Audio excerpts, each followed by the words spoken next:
Buenos días, jóvenes. Bienvenidos a una nueva sesión de anatomía humana en nuestra querida Universidad del Cauca. Hoy vamos a iniciar la revisión de las generalidades del sistema musculoesquelético y para ello empezaremos con la estructura fundamental que nos da soporte, el sistema óseo. Quiero que presten mucha atención porque entender esto es la base para comprender luego la traumatología, la ortopedia y la biomecánica. Comencemos.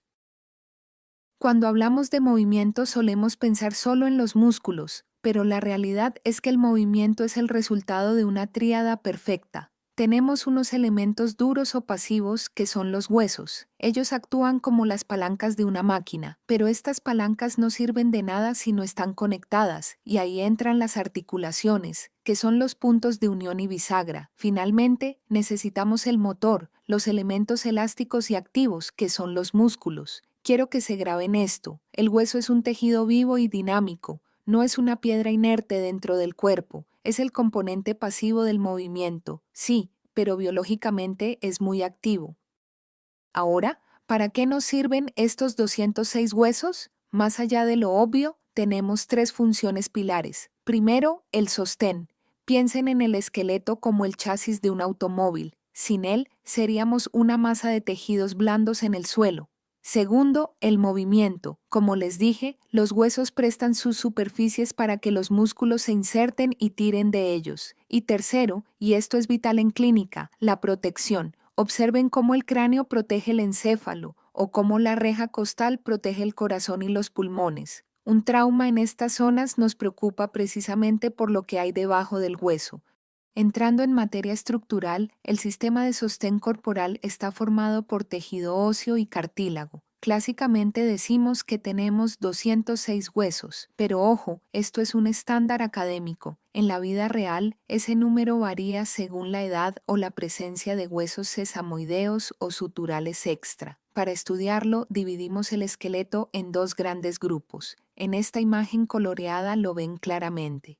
En amarillo tenemos el esqueleto axial, que forma el eje central del cuerpo, y en verde el esqueleto apendicular, que son las extremidades. Desglosemos el esqueleto axial. Su función principal es proteger. Aquí encontramos el cráneo, la columna vertebral que protege la médula y la reja costal. Un detalle que a menudo olvidan en los exámenes. El hueso hioides también es axial. Es un hueso único en el cuello porque no se articula con ningún otro hueso. Flota, sostenido por músculos y ligamentos. Es clave en la deglución y el habla. Por otro lado, el esqueleto apendicular está diseñado para el movimiento y la interacción con el entorno. Incluye los miembros superiores y los miembros inferiores. Pero recuerden, doctores, las extremidades no flotan al lado del eje, se unen al esqueleto axial mediante las cinturas. La cintura escapular, clavícula y escápula une el brazo y la cintura pélvica une el muslo. Esa conexión es crítica para la transmisión de fuerzas.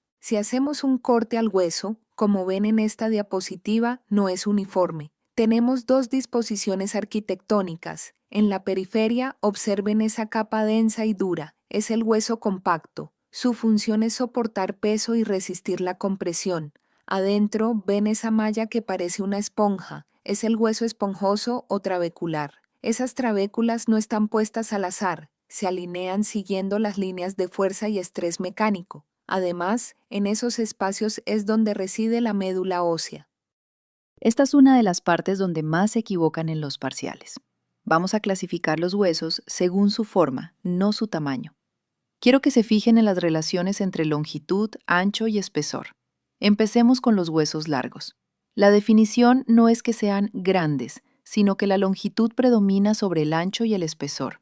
El fémur es largo, sí, pero las falanges de los dedos también son huesos largos, aunque sean pequeñas.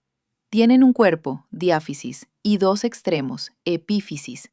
Luego tenemos los huesos planos, como la escápula o los del cráneo. Aquí el largo y el ancho predominan sobre el espesor. Su función suele ser protección o inserción muscular amplia. Los huesos cortos, como los del carpo en la muñeca, tienen sus tres dimensiones muy similares, son cuboideos y soportan mucha carga. También tenemos los sesamoideos, como la patela, que se desarrollan dentro de tendones para protegerlos del desgaste. Los neumáticos, que tienen aire adentro como el maxilar o el frontal, los senos paranasales. Y finalmente los irregulares, como las vértebras, que tienen formas tan complejas que no caben en ninguna otra categoría. Revisemos las partes de los huesos largos. Para ello, tomaremos como ejemplo al hueso que vemos en la pantalla. Se llama fémur y se ubica en el muslo. Los extremos se llaman epífisis, proximal y distal. El cuerpo cilíndrico es la diáfisis. Quiero resaltar dos estructuras vitales aquí. Primero, el periósteo. Es esa membrana que recubre el hueso por fuera. Clínicamente es importantísimo por dos razones. Es el encargado del crecimiento en grosor del hueso y está ricamente inervado. Por eso, cuando un paciente se fractura o recibe un golpe en la pierna, el dolor es agudo y exquisito. Es el periósteo gritando. Segundo, observen la zona entre la epífisis y la diáfisis. En los niños, ahí encontramos los discos epifisarios o cartílagos de crecimiento. Si un niño se fractura ahí, puede comprometer el crecimiento futuro de esa extremidad. Adentro, en la diáfisis, tenemos la cavidad medular tapizada por el endostio. Para terminar por hoy, hablemos de los accidentes óseos. Los huesos no son lisos, tienen relieves, agujeros y marcas, y esto tiene una razón biológica fascinante. La forma sigue a la función. Si ven una elevación, generalmente es porque ahí se inserta un tendón o un ligamento que ha estado tirando del hueso durante años, creando un relieve. Si ven una depresión, es porque algo se apoya ahí o pasa por ahí. Entre las elevaciones, deben aprender a distinguir, por ejemplo, una cabeza, que es articular y redondeada, como en el húmero, de un trocánter o una tuberosidad, que son rugosos y sirven para que los músculos se agarren con fuerza. Una cresta es un borde prominente, mientras que una espina es afilada.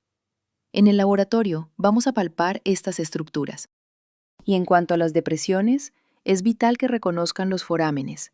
Un foramen es un agujero, y por ahí casi siempre pasa un nervio o un vaso sanguíneo que no queremos lesionar en una cirugía. Una fosa suele alojar un músculo, y un surco es como una huella dejada por un nervio o tendón que corre pegado al hueso. Muy bien, doctores, dejaremos hasta aquí. Para la próxima clase, quiero que repasen la clasificación morfológica y traigan su atlas, porque vamos a identificar estos accidentes en las piezas óseas reales. Gracias por su atención.